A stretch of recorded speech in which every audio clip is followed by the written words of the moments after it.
Have a different vision, you know. He looked at the queen side, and I already looked at the king side. So I have to make it very, very clear. I think people are not listening.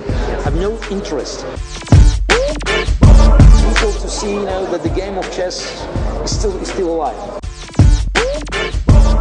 Okay, you are not intending to come back in chess, no. But now with this atmosphere, you feel... No, I'm still... No, I have to make it very, very clear. I think people are not listening.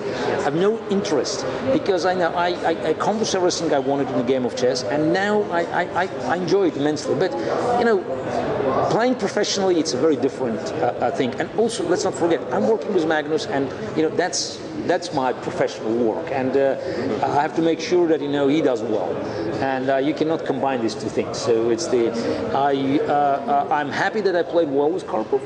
Also, when I say playing well, it's huge overstatement. You know, there's some similarities with my match with Kramnik, a blitz match. I also won 3 games after the break. But if I was really proud of the quality of my chess games, okay, last 2 games I already dwindled, but having 6-2 advantage, you know, you can hardly play. But the first 8 games with Kramnik, I think I nearly played impeccable. You know, and some of the games I won, they were really beautiful, and first line of the computer for 10 or more moves. Yesterday. Honestly, what do you think? What was the level? 2-7? I don't know. Again, hard to say in blitz. The problem is that Karpov played. You know, he played some good moves, but he was very. The quality of his chess was not stable. Actually, he played interesting games, but 5, because I was absolutely out of fighting mood after I lost on time completely winning position. And sometimes, you know, it dropped quite dramatically, and also his time handling, you know. So that's why, as you know, as a professional player, you know that your game very often depends on the opponent. So if the opponent is doing well, you know, why should you bother? So it's some games I played really well.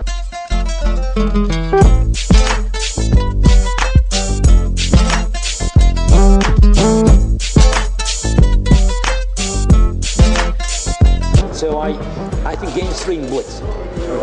I think that was probably the best game of the match. So I got nothing. Same game with the 2 bishops, yes? No. Game 3 was actually when he played Queen H6, Knight F5. Okay, yes. Yeah, actually I could take on F5 and play E4 eventually, and got probably slight edge in the end game. But I want to keep the queens. I had no advantage, but I outplayed him completely, and eventually, you know, I liked the position when I played Knight B4. It was total domination, equal number of pieces, and he had no moves. Okay, after Queen E1, A5, I could play Knight A2 and game would build, but still then I dominated with Queen and Knight. So I like the way I played this. And 2 bishops. No, there are too many. After G5, I could have taken G5, H4 instead of. Look, it was, and also I think I had a completely winning position after the opening, and then I just totally blew it up. But still, you know, I kept pressure, and Karpov couldn't cope with the pressure. The real level of chess would be tested is if I had Anand playing against me. I'm not sure I would handle it, because it would be probably too much. But again, you never know. So certain games I played extremely well. I think that was a very decent game 8. I mean, Karpov played Knight 5 A3, good move. So there was some. I mean, game 6 I won quite easily, but game 6 was Queen B3, Queen B7. Yeah, this one, yeah. Game 6. What I liked again, because Karpov played CD5. He was afraid of Vienna. I understand, okay, maybe correctly. So because you have to remember lines, and he was not in the mood. And actually, switching the openings, you know pays the dividends. And Bishop G5. I said, okay, I don't remember all the lines. Bishop F5, Queen Knight D7. I remember vaguely E4, Bishop takes E4, Knight E4, D5, Knight E5, Queen E7. And then castle Knight B6 probably, or you can probably even take on E5, Queen E5, Queen B7, Queen G5 check. I don't remember the whole lines. That's fine. You know, why not to play that? So this, and Karpov got really scared. And then since I didn't know the lines, I think it's important that in blitz, I found, and I like the way my mind, Rook B2, G4, Rook B6, Bishop F6, and here the first instinct is you play rook c6, bishop b8, bishop b4, king d1. And if king d1, white is better. Bishop c3. Rook c1, and then bishop a5 is threat. I was very proud I found it, you know, so king d1 is not a move you can easily... So my first instinct was to take, and then I said, whoa. Speaking about this match in general, it's a fantastic promotion for chess. How you explain that nowadays this Anand, Kramnik, Topalov, they cannot get the same popularity? I said it, and Karpov said it. We both said it at the opening press conference, and I repeated it yesterday. It's tragic that Kasparov-Karpov match, 25 years after our first world championship, and you know, 5 years after I retired, and Karpov also, you know, no longer a real force in the chess scene. It's still the greatest show in the world of chess.